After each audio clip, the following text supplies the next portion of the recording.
You're listening to Soap Dirt, the latest in television entertainment news. Hey there, Days fans. It is Belinda from Soap Dirt, and I want to talk to you about EJ DiMera and the growing drug problem in Salem and what's about to happen to Holly Jonas. So right now, Harris Michaels is working the case, but things take a dire turn soon, and Holly winds up in a coma. So what will EJ do then? Well, let's talk about it. But if you haven't, please click subscribe so you don't miss any of our updates. All right, let's dig into this soapy mess. On the most recent episode, Christmas Day, Ava Vitali had a nightmare that Harris figured out she's running drugs out of the Bistro and comes to the apartment to arrest her. But instead, she wakes up and then there's a knock at the door and Harris has come by with a pretty gold necklace for her, but she pushed him away. I really like that necklace. My husband got me one a lot like it. It's called a paperclip necklace. Anyway, she cannot have Harris close because of the foul deeds that she is doing for Clyde Weston in order to protect her son, Trip Johnson. So at the same time this was going on, Stefan DiMera talks to EJ for, help. He needs his help to eliminate Clyde, who had just had Gabby's leg broken in prison. But EJ DiMera doesn't care. He hates Gabby and he hates Ava. And unfortunately, Stefan told EJ that they are running drugs for Clyde, and EJ rapidly concluded it was being done out of the Bistro. Of course, EJ doesn't have any moral high ground because he is a former drug runner who was in the drug business with Clyde Weston back in the day. But now EJ is mostly reformed and is Salem's district attorney, of course. He adamantly refused to help Stefan because he said he's not going to put his freedom at risk or his marriage to Nicole at risk. But in a way, Holly's coming overdose can absolutely be tied back to EJ's refusal to help his brother. If EJ had done as Stefan asked and had his goon squad kill Clyde, like Stefan asked, the drug trade in Salem probably would dry up and Holly wouldn't wind up on life support at the hospital soon.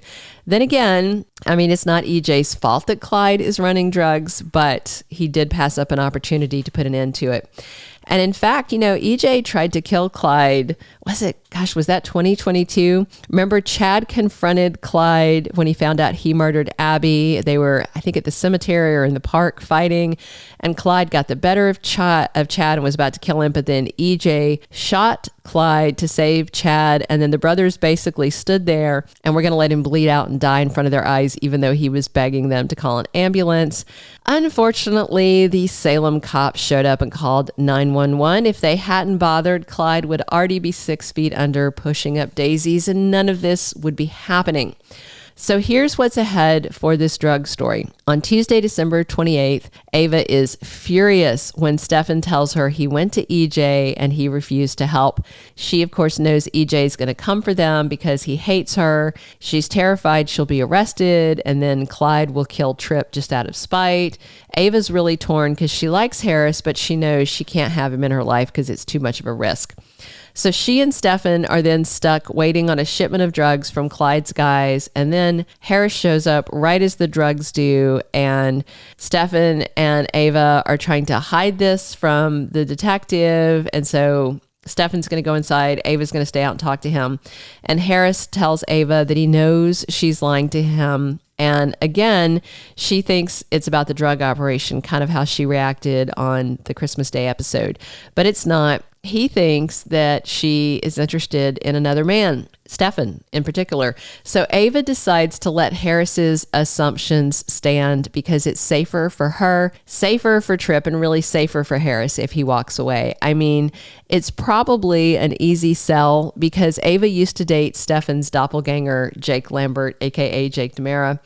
And with Stefan's wife in jail, you have to assume he's lonely. So she can just let Harris assume the worst, hoping he'll get upset at being cheated on allegedly, and then just walk away. So that will leave her and Stefan free to run drugs, but still worried about what EJ might do. Meanwhile, on the Christmas episode, Holly Jonas's mom, Nicole Walker, was surprisingly cool about finding her teenage daughter hungover, and then Holly confessed to Nicole about her massive crush on Johnny DiMera and how she made a fool of herself. And Nicole really, I think, got through to her and basically made her see this is inappropriate and it's never going to work out. It's a waste of time. But she did it in such a way that Holly really hurt her. So then this week, Holly goes to see Tate over at John and Marlena's place and apologizes to him because she finally sees, okay, Tate really does like me for me, and I've been using him. So they make plans for a New Year's Eve date. It'll be their first real and official date. I also suspect that Holly tells Tate as part of her apology that she realizes now she was being ridiculous about this Johnny crush, and it's all over and done with. So Tate actually has a Christmas gift for her. He bought her a classic novel, and then they're excited to head to the Bistro for the New Year's Eve party. You know, the same Bistro that is the hub of all the recent drug-related activity in Salem. Not only that, but as Holly is getting ready for her date, she's popping some pills or slipping them in her pocket. Anyway, she has drugs on her that she got from somewhere, and Nicole almost catches her. Clearly, the teenager is self-medicating. First with scotch, now with pills. And despite a New Year's Eve kiss at midnight being what usually happens, Holly jumps the gun and kisses Tate before their date even really starts, which really surprises and pleases him.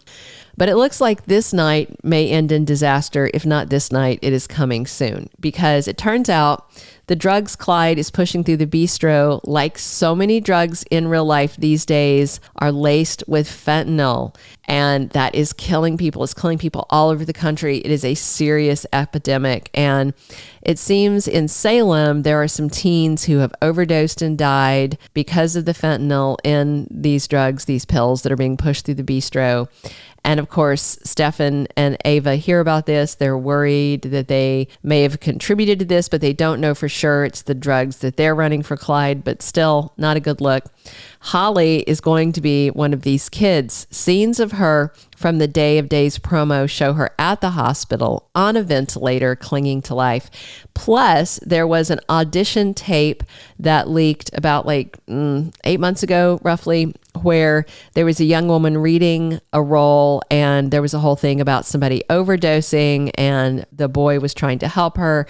And now it definitely looks like this leaked audition was Tate and Holly, recast actors doing their audition for Days. So not only is Holly's life in peril soon, but Tate Donovan is arrested. So now let's circle back to EJ DiMera.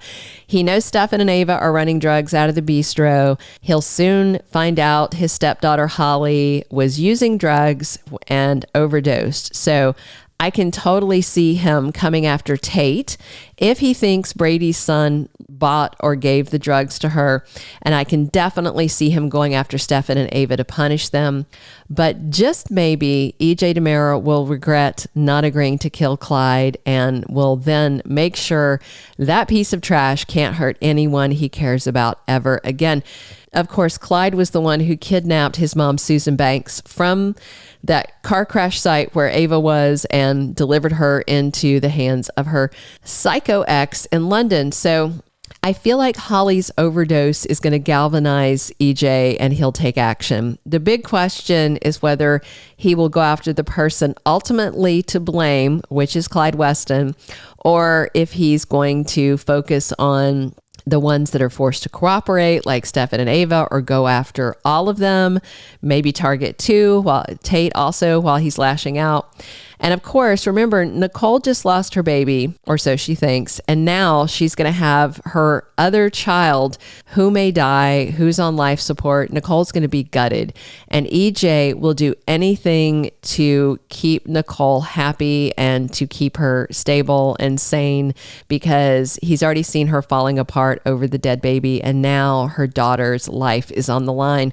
But it's all going to be a little too late, because EJ did have the opportunity opportunity to stop this, and soon his stepdaughter Holly is on life support at University Hospital, and we'll see how it goes. All right, please subscribe if you haven't, and definitely come back soon for more Days of Our Lives spoilers and news, because we are here talking days 7 days a week. And as always, this is Belinda from Soap Dirt. Thanks for listening. Thank you for being a loyal listener. Follow us wherever you get your podcast, because you don't want to miss the next episode. Soap Dirt is on all the major podcast platforms, including Apple Podcast, Spotify, iHeartRadio, and more.